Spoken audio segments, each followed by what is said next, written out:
Hello, welcome to Shop Talk. We're going to take a look at a 268 XP. This is the Western edition. You won't see many of these. These were made exclusively for the West Coast.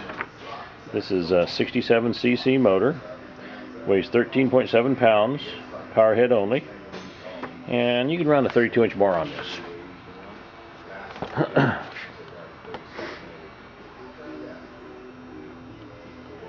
It's got a 28-inch sprocket nose. That's a new sprocket nose. And that's a new chisel bit skip tooth chain. What that is. And it's got that ramp handlebar that's real popular.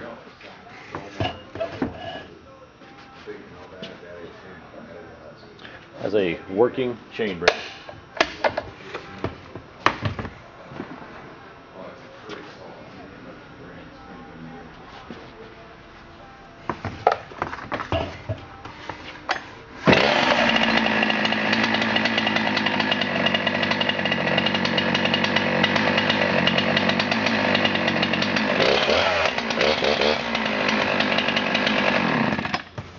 Yeah, we'll go out there and cut some wood with it.